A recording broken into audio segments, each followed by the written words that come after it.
Ok, turma. Estamos voltando então à segunda parte das propriedades elétricas das rochas. A gente viu então a parte da física básica, a gente viu como é que ocorre a condução nos minerais, as conduções eletrônicas, eletrolíticas. Nós vimos toda uma parte do embasamento teórico. Encerramos a aula passada, então, vendo como que seria a condução elétrica dentro de rochas secas, com baixo nível de fraturamento, por causa que elas determinam um comportamento geral quando se pensa em eletricidade dentro das rochas. E deixamos agora, para a segunda parte da aula, a questão de como que seriam as propriedades elétricas das rochas porosas ou bem fraturadas que então contêm água, correto? Então o que nós vamos ver? Nós temos que agora entender que quando inclui a água, é incluir a água, ou incluir os fluidos, os gases. Então agora vão ter diferentes materiais em contato. Então agora as propriedades físicas, como que elas ocorrem, os fenômenos físicos mudam muito. Então eu vou ter desde a condutividade eletrolítica somente, por causa da presença das águas, então elas podem roubar toda a condução elétrica. Aí nós vamos ter que ver a lei de Artin para rochas saturadas. Vamos ver a dependência da pressão no papel dessa condução elétrica. Vamos ver os modelos e as considerações teóricas envolvidas entre matriz e fluido. E vamos ver então os modelos laminares e suas modificações. Tá? Vão ser modelos bem simples, só para vocês entenderem o que é que nós estamos falando quando se fala de rochas fraturadas ou porosas com água ou algum material. Então vamos lá. Como que a condutividade elétrica nesse tipo de rocha vai ocorrer? Então vejam, nós temos diferentes meios. Nós temos o meio sólido, que são os minerais. Então dependendo do mineral, se ele é condutor eletrônico, ele vai tender a conduzir eletricidade de maneira eletrônica. Se ele é um silicato, ele vai tender a conduzir a eletricidade de maneira dielétrica. Mas agora eu tenho, além deles, eu tenho a água, eu tenho o gás, eu tenho o óleo, eu tenho alguma coisa. E eles interagem entre si. Então o que vai acontecer é que quando eu coloco água, principalmente água com sais dissolvido, ela acaba controlando a resistividade. Se lembra quando eu falei, quando era um circuito elétrico, paralelo ou em série? No circuito em paralelo, quem dominava a resistividade era a resistividade mais baixa. E vai se trazer aqui mais ou menos esse análogo. Quando eu jogo água para dentro de uma rocha, ela praticamente domina e controla aquela resistividade. Ela força com que essa resistividade caia drasticamente. Então o que vai acontecer é que eu vou ter dois modos de condutividade. A primeira, a condução eletrolítica pura, ou seja, a presença dessa água com os íons livre vai controlar totalmente a condução elétrica daquela rocha. Por quê? Porque o papel da matriz dos minerais formadores do arcabouço sedimentar, eles não contribuem. Ou se contribuem, contribuem muito pouco. Então aí eu vou ter uma condução eletrolítica pura. Ou eu vou ter uma interação eletroquímica entre as paredes da matriz e o fluido. Porque tem que lembrar, são materiais diferentes, eles têm polarizações diferentes, eles têm valências diferentes. O resultado é que, invariavelmente, vai ocorrer trocas iônicas entre essas superfícies. Conforme essa troca iônica ocorrer, vai determinar o tipo de propriedade elétrica que vai existir. Tá? Então, esses dois fenômenos vão estar ocorrendo juntos. Agora, quem é o predominante vai depender da situação. Existirão situações onde a condução elétrica pura vai dominar, porque é ela onde eu tenho a maior quantidade de poros, eles estão mais conectados entre si e facilitam, então, a condução eletrolítica. Ou, no outro extremo, eu vou ter essa interação também fortemente controlando essa condução dielétrica. Tá? Mas, normalmente, o que ocorre é um pouquinho de cada um. A condutividade total da rocha se dá por esses dois meios. E a primeira coisa que a gente tem que entender, então, você lembra quando eu falei lá atrás que tinha a lei de Hart? Pois é, Hart foi um grande pesquisador que começou a tentar entender essa relação da condutividade elétrica ou resistividade elétrica em rochas fraturadas ou porosas cheias com água. Então ele começa pela seguinte relação muito simplificada. Ele verifica que a resistividade da rocha que contém água é controlado, praticamente dominado pela resistividade da própria água. É aquilo que eu falei agora há pouco na introdução. Ou seja, joga água com íons dentro de uma rocha e ela é que passa a controlar tudo. Então ele verificou essa proporcionalidade. Quanto mais água com íons dissolvidos tinha a rocha, mais a resistividade da rocha se aproximava da resistividade da própria água.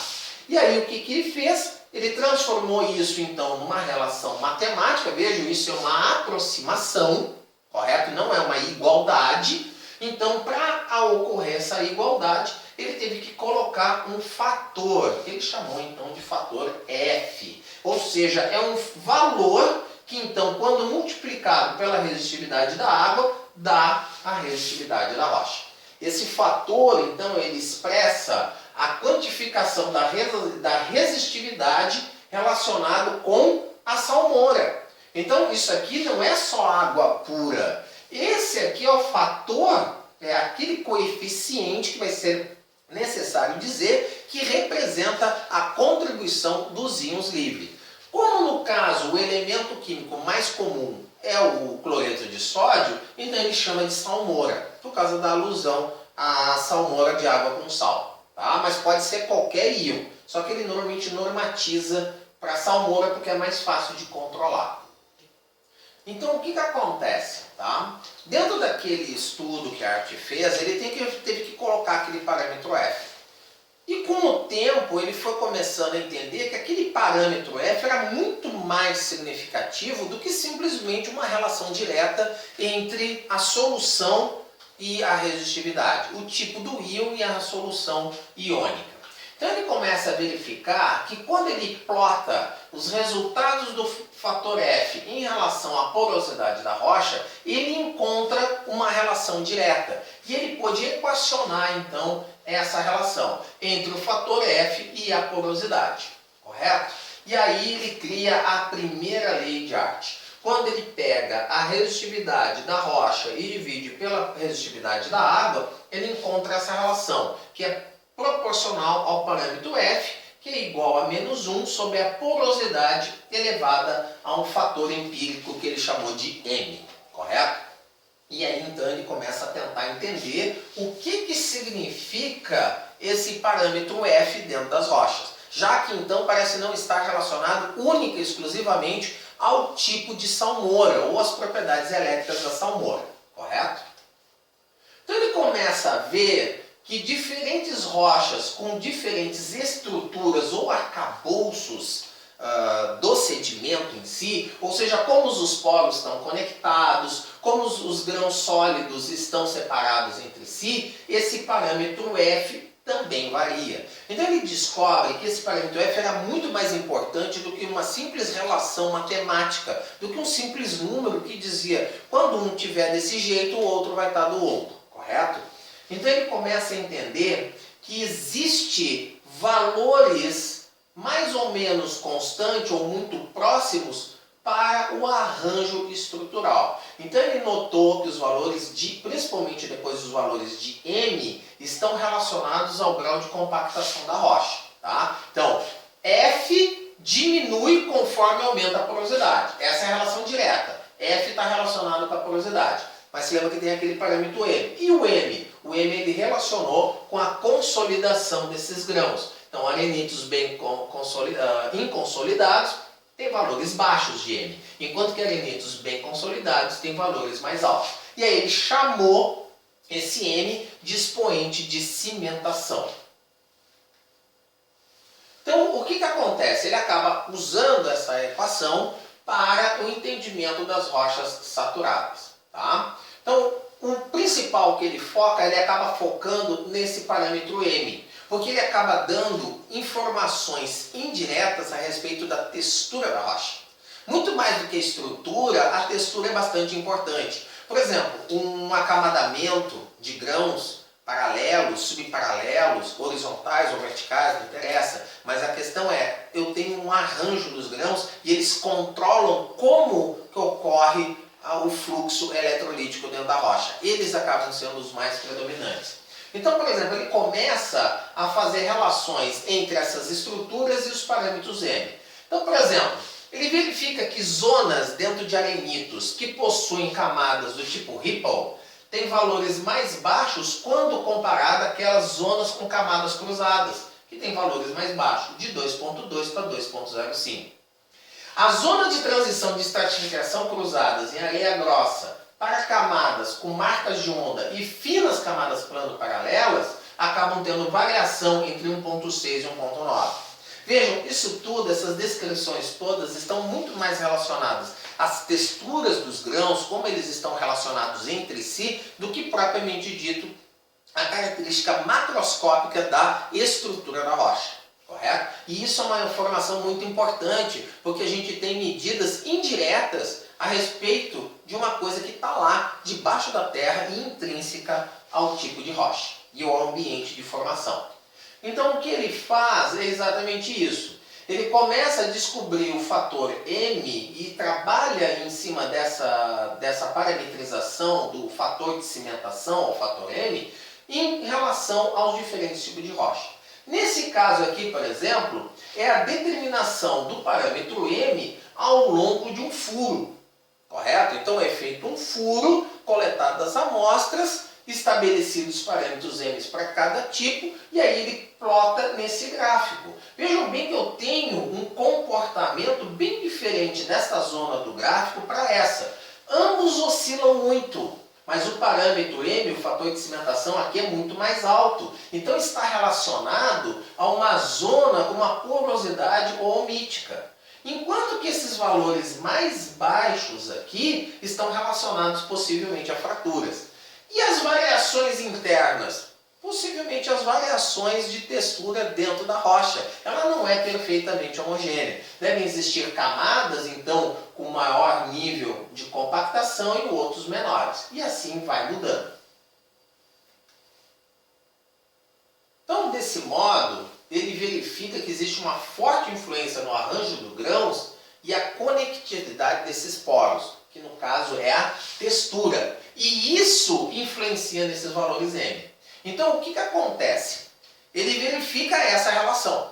Então, se eu tenho mais compactação, meu valor M tende a isto. Se eu tenho menos compactação, meu valor M tende a outro valor. E assim ele vai trabalhando. Só que ele chama atenção que deve-se ter alguns cuidados.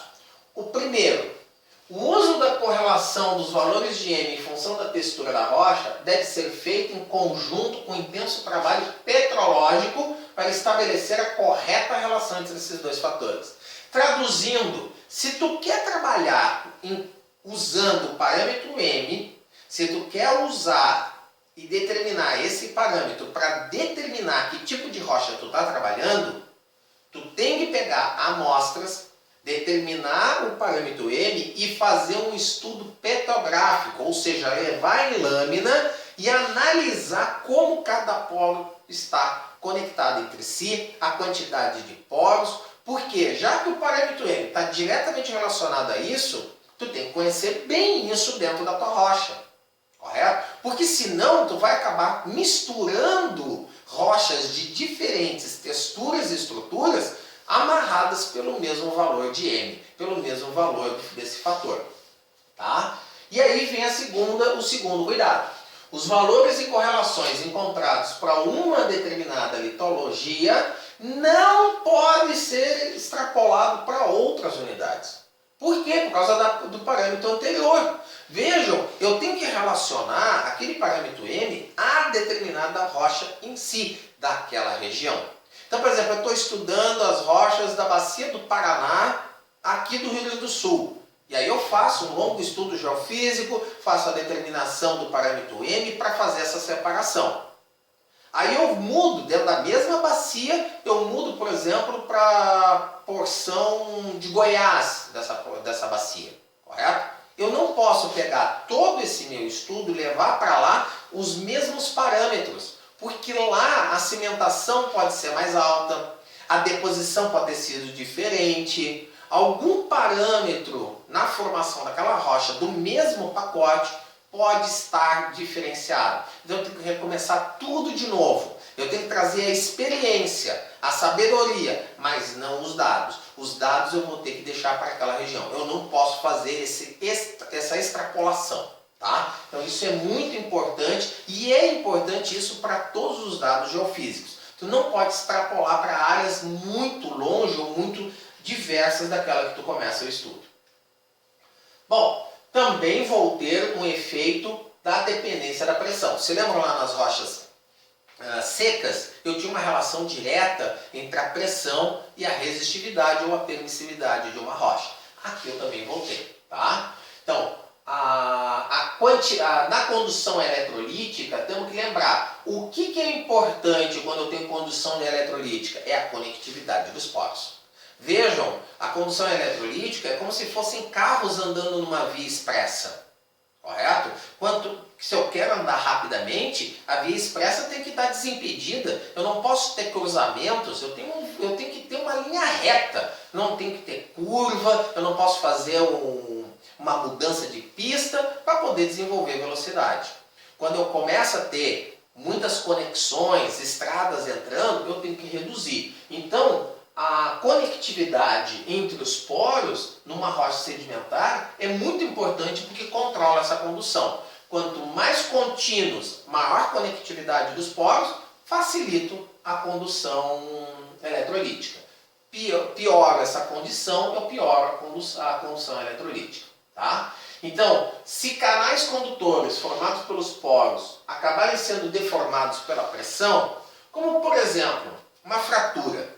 Né? Uma fratura é uma zona de descontinuidade dentro da rocha, mas ela normalmente tende a ser plana, né? Ela tende a ser uma linha reta. Se tu encher isso com água, vira uma via expressa para a condutividade eletrônica.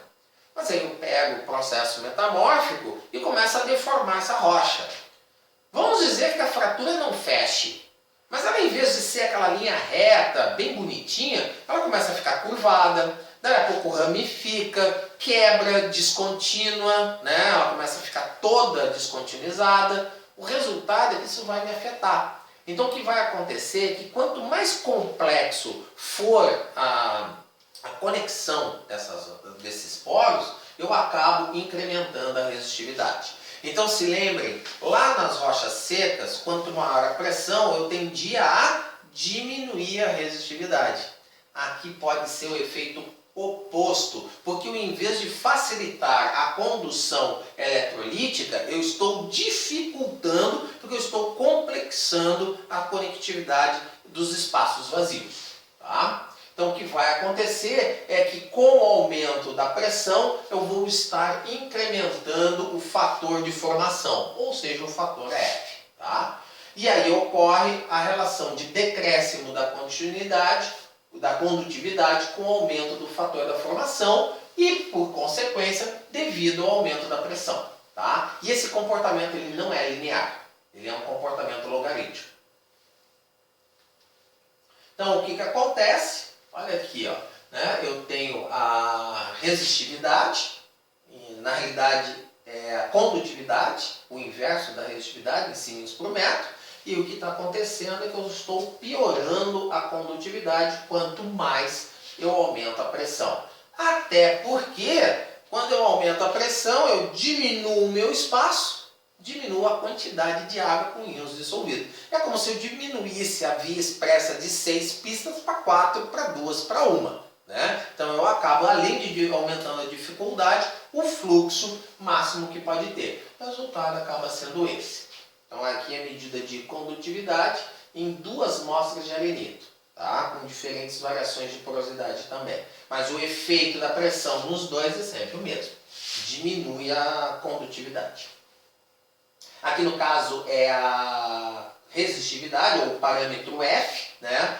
Quanto maior a pressão, meu parâmetro F, ele está relacionado com a textura da rocha, vai incrementando. Ou seja, o que eu analiso com esses dois gráficos? Eles estão me dizendo o quê? Quanto mais eu apertar a rocha, mais complexo se torna o caminho entre os poros. Né? Posso até estar diminuindo os poros, mas eles se tornam mais complexos, de maneira indireta.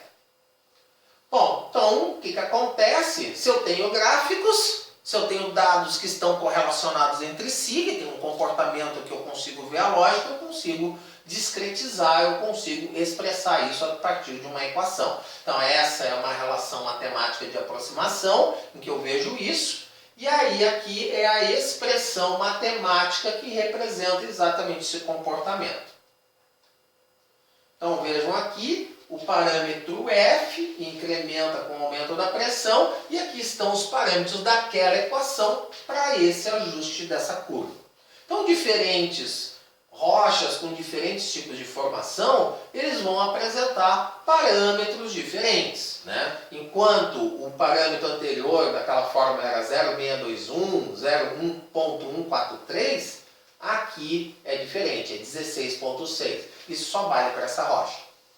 Por isso que ele mostra aquela relação. Eu posso usar esses parâmetros M e parâmetro F, mas são específicos para aquela situação. Mudou a rocha, mudou o ambiente, mudou qualquer coisa, já não pode ser a mesma coisa.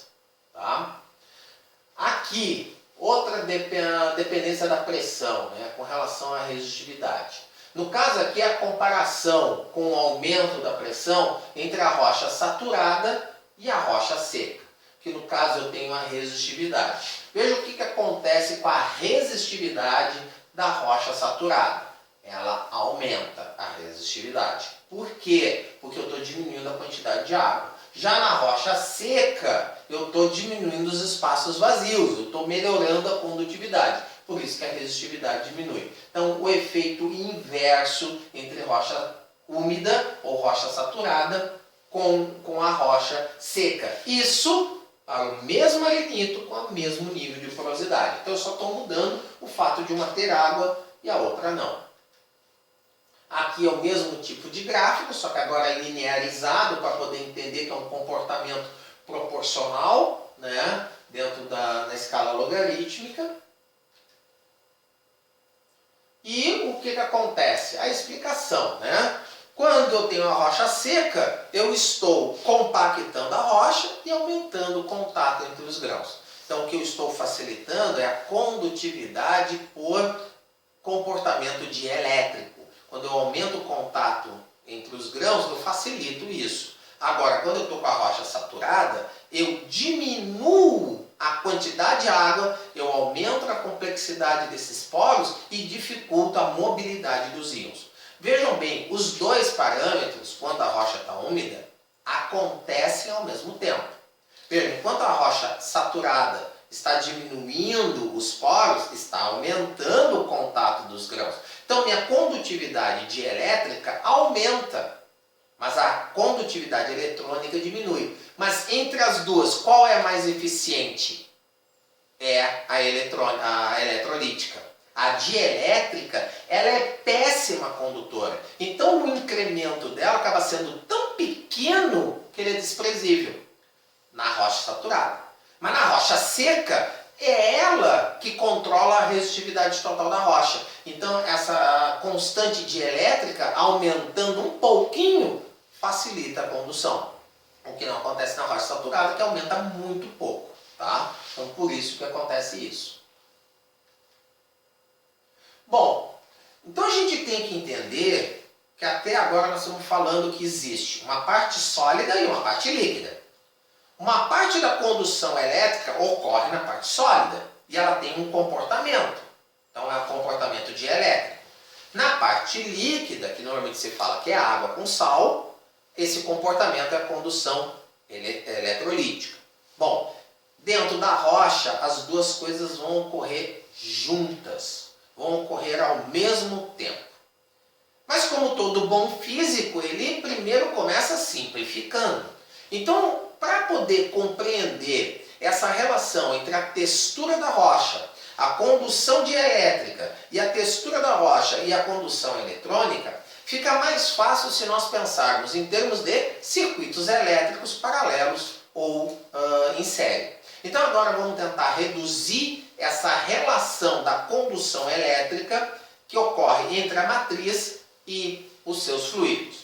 Então o que vai acontecer é que temos agora que pensar em modelos básicos. Por quê? Porque isso ajuda a entender o desenvolvimento teórico e realizar um modelo matemático.